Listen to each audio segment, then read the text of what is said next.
sip tea.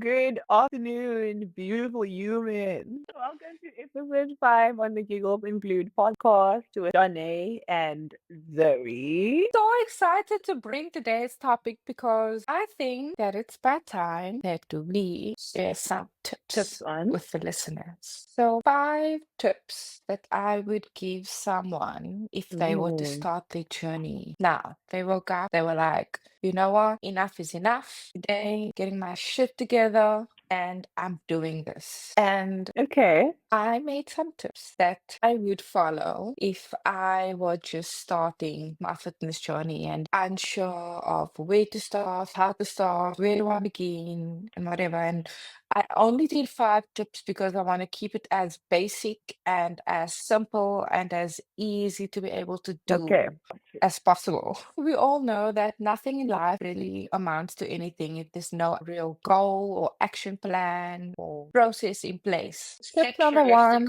would be to set realistic goals. Can't be like, in March, I'm going to run a 5K and you've never ran in your life before. You might be able to run the 5K, but you might cause other sort of injuries or just to be healthier. We want to start small and then we want to build on that and use our momentum to progress. Don't necessarily have a plan, like going blindly. And that's where things don't go according to plan because there is no plan really. I'm just gonna go. Yeah. And because a lot of people end up going to the gym, they're like, I'm gonna go, and then they go to the gym, but now they get there and they're like, oh, now what do I do? I don't really have a plan. So they result in doing cardio. That's People they're actually looking have seen for. they go to the functional floor, they get a mat, they sit down, they look at the people, then they take their phone out, and then they just end up sitting on their phone in the middle of the functional floor doing absolutely nothing until they're sick and tired of scrolling, and then they put the mat away and they leave, and then they call it a day. But then they get to say that they went to the gym because they did go to the gym. But they didn't do it. And this is I think that's a very good tip. tip number 2. Tip number 2 is to find activities that you enjoy. Oh, this one is a bit tricky because obviously, depending on your goal, activities that you should be doing to match your goal will be different for every situation. But just in general, find stuff that you enjoy doing. If you don't like cycling, don't want to bicycle into Manor. You're gonna hate it, and then you're gonna hate having to work out. Maybe try walking or an incline walk or outdoor walking if that's your thing. But find stuff that you enjoy so that you keep wanting to do it. One of the main things about and training and building a routine, you can ask a lot of trainers. Most of them have set exercises Yeah. that they love. And no matter what muscle groups they are training on a day, they will maybe do 1 or 2 sets of said exercise in their workout just because they actually like those exercises. So it's important to experiment and find what you like. Like it's very big on the experiment side. Very seldom people start to do something and they enjoy it immediately, but it's a trial and error. And if you are going to be in this journey, because exercise and movement is something that we do for like for the rest of our life. It's something that you want to do for however long you possibly can. So making sure it's something that you enjoy requires for you to figure out the stuff that you don't enjoy, unfortunately. And it's not just like going in with the expectation of, I'm going to go to the weights floor and I'm going to immediately love strength training, or I'm going to go to a Pilates class and I'm going to immediately love doing Pilates, because that's not how it works. You need to find what you enjoy for the rest of your life. It's trial and error. Are you guys ready for the next step? Decided that routine you'd be after you've gone to the gym, walked outside and stuff, and now you've built momentum and you're in it, and it's time to make sure that you don't miss your session, so that you are committed to yourself, to your health, and to the future that you want. Just like you would schedule your dentist appointments, your hospital appointments, your meetings at work and stuff, this is just as important. A preventative medicine. It's not something we do just because we want to lose weight or just because we want to become stronger or do a marathon or something. Like exercise is the ultimate preventative medicine. We want to create a lifestyle of health and well-being.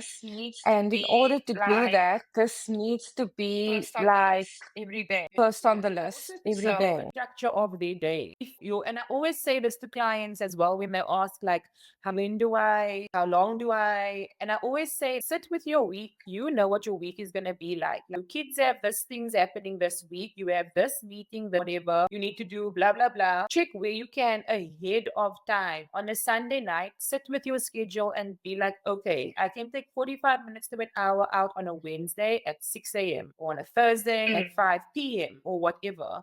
Especially if you are on a tight schedule, when you shuffle things around, it becomes very difficult to get all the things in. And most of the time, people will take their workout out to make everything else come. But I'll make time Yes. for all of this stuff, and then I won't train today. I'll train tomorrow. And Been so guilty of narrating. I think Been so everybody guilty has of been like narrating. guilty of that. I have this long list of stuff to do today, so the gym is the first thing I'm going to take off my list because that's just Yeah. a habit that people have because it's seen as not important It's a not, compared yeah. to everything else. Like actually Yeah. for your sanity, when you get to that point in your fitness journey, your mood and everything literally depends. And also Yes. overloading, like in this plan as well, if you know you can't train 5 times a day, don't reach for the stars, honey. That's okay. If you can commit to 3 times a week, do 3 times a week. There's no need for you to be training 5, 6 times unless you are obviously preparing to train for something specific, different Yes. conversation. Second would be to focus on your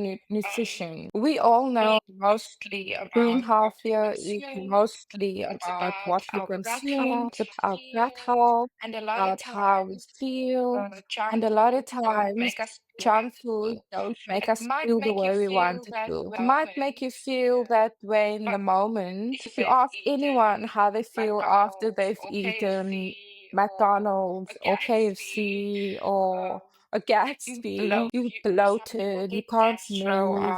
Some people get gastro off. You don't really feel that great.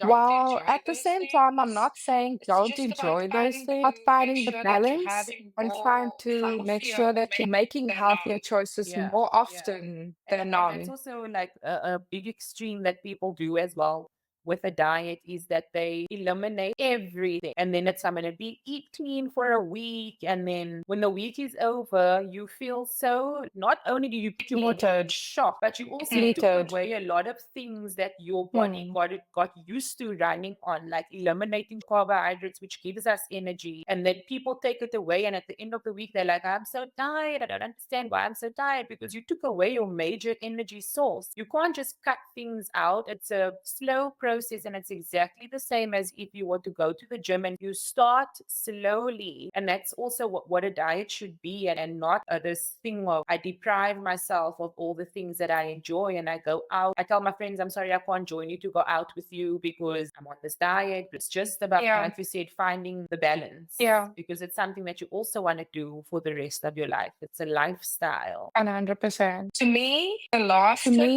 is the most important. I think that patient and being patient and being kind to yourself while on this journey is the most important thing to remember. It becomes so ugly with ourselves, whether we're uttering the words out loud or whether we're thinking those words. It's just like some things you think about yourself you wouldn't even say to other people. Oh, but you disrespecting your own body, your own well-being, your own mental state. My main point and my most important point to keep with you throughout this journey is to make sure that you're being kind to yourself, you're being understanding, making excuses all the time. There's a fine line. There's like between being like, it's okay. I'm not gonna work out. And then tomorrow, pain's not so strong anymore. You're feeling fine, you're doing everything fine, but oh, so much pain. Maybe this is a bad example, but you know what I mean? It's not a real problem, but now you're making it a problem and then using it as an excuse. And that's not what being patient and kind with yourself is. I'm talking about the words that you are uttering to yourself. I do agree with you when you say it's the most important because I've realized that, like, over the years, going to the gym, as much as you are going to the gym to fall in love with your body, to create this better understanding and this brand new appreciation for your body and what it is able to do for you, sometimes people can overlook that. And being in the gym actually creates more body dysmorphia because you end up, and this is something that I am 100% also guilty of, trained to a certain point where you look amazing. And when you look at yourself, it's, oh, my quads are too big, or oh, my arms are too muscular, or my booty is not big enough, or my stomach doesn't look nice in these tights, or blah, blah, blah. Like, create this monster of a conversation in your head, actually, where the gym is supposed to be a place where you, and movement is a celebration of what your body can do. And it's not easy to turn that switch off and to turn the voices off in your head. It's definitely a ongoing struggle throughout your fitness journey because everything in your life you go through dips, and your fitness journey is very much the same. There will be periods of time where you will be extremely motivated, and there will be periods of time where you will be extremely demotivated, and you have to convince yourself to go again. You end up going into this rut, maybe like you're on your period and your cramps lasted now 4 days when they were only 2 days last month, or 1 day the month before. Now they are 4 days. You're in this mental rut, and now you need to pick yourself up again, and you feel like you're starting from scratch. But more often than not, the minute you go into the gym and you actually start moving, you immediately feel the benefits of the movement. You feel so much better. You have so much energy. You actually like loving yourself and where you are at in that moment in time. But the fact to get there, being at home or at work in this last meeting, your boss just squeezed out all the juice of your soul and you have nothing left. Damn it, nice to have to go to the gym. But then once you are there, you feel so good about yourself, and to constantly tell yourself positive affirmations, I think, is very important. So Pick up perfectly. You guys can pick up. the pivot here. But it's been a weird I can't couple believe of days for that. me, to be honest. I don't mean to change the subject, but I actually, like, this weekend was actually a wild weekend for me. Sometimes, like, you go out and there's something happens on your night out, and then you just, I'm done. I'm over this. I am done with it. I'm not interested anymore. And this was this past weekend. I got into a quarrel with somebody in the club, which ended up being a very big thing. And I don't want to share the details on here, but the backlash was basically me saying to myself, I'm not doing this anymore. I'm not going to be going out and getting drunk, even though I might go out again, obviously. But then at the same time, you need to be mindful of the people that you are surrounded by when going out. Like, not everybody is in their right mind because they've obviously had too much to drink. I go out and I know my limit. I know how much alcohol I can handle. So, like, I'm good. But not everybody is like that. And sometimes people will do things that will piss you off properly, but then you need to be the better person and be like, oh, I'm going to actually take a step back and I'm not going to engage in this feud or whatever might possibly. This caused my mood to plunge over the last couple of days. And so I didn't really, don't know.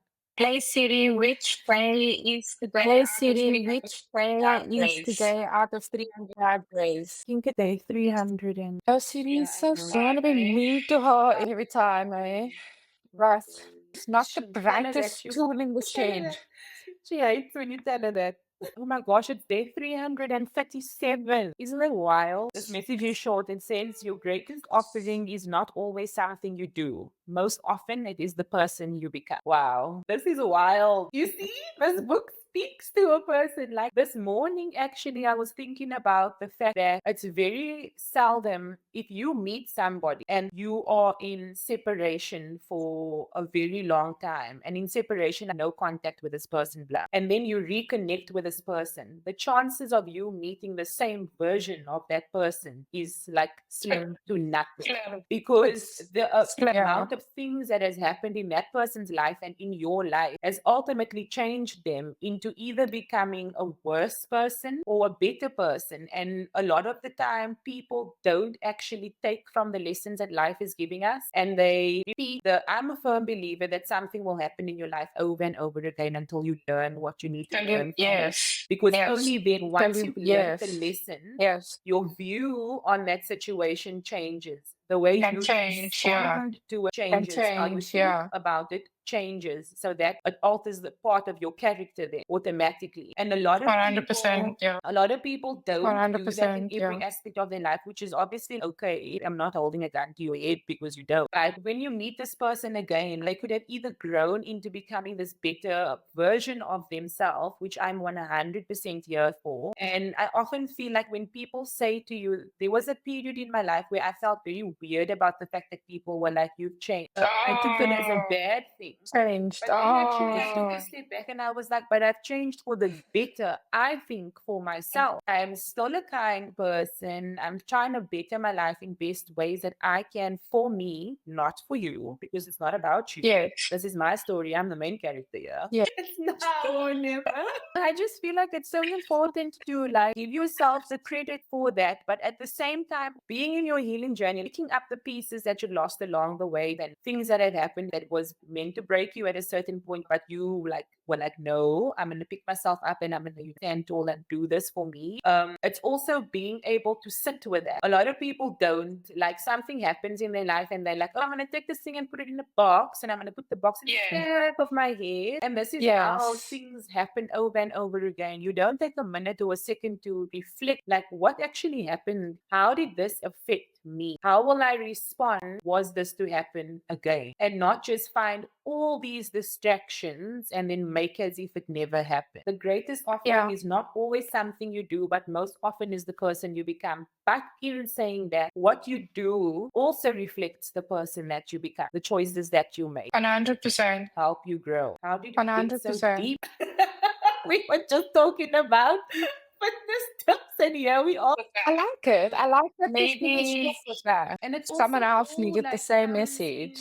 into play together. I think that in every aspect of our life, like going to the gym and being able to push yourself in that way every single time, being able to convince yourself when your energy is low that I'm actually gonna go for my run. I'm actually gonna go to this class. I'm gonna go to the gym and go lift some heavy weights or whatever it is that you are doing. Training does ultimately increase your mental resilience in the way that you see yourself and strength that you build. And I have made a habit of being like, if life is throwing this bullet at, I remember I just squatted so much the other day and I pushed through that last 2 reps. So I'm gonna damn well push through whatever life is throwing at me right now because I care. That's why the beauty of training to failure, you dig so deep to get that last rep out.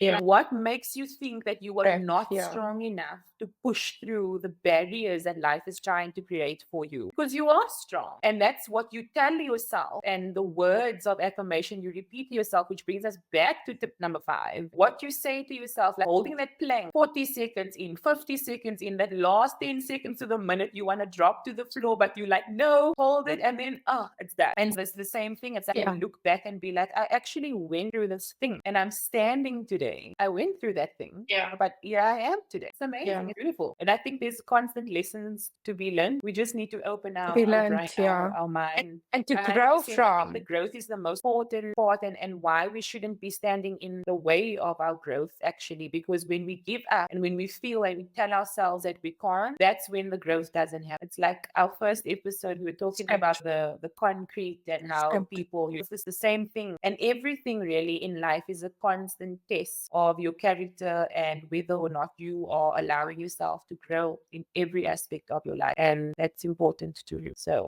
be kind to yourself, love yourself. But I just want to leave you guys with a practice. When this episode is done in the morning, and I know this might seem crazy and it might be a little bit weird, or doesn't even have to be in the morning, in the evening, like when you get out of the shower, take your towel off and stand in front of the mirror.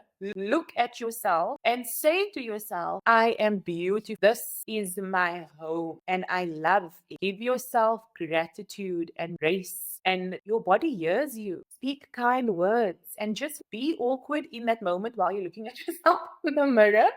And still say those things, even if your hair is looking batshit crazy. Say, I love your hair today. Your eyes are beautiful. Flirt with yourself. Yeah. Important. That's complete. So Of the wonderful. giggles, guys. Oh, we Yeah, didn't we got do real so much giggling today. Positive lyrics. We are also so excited to have you guys here with us. Please don't forget to like and share and subscribe, guys. It really helps us grow the channel. We are excited to grow our community and have you guys all with us and join us as we grow, move into 2025 together. So take care. Love you lots. Bye.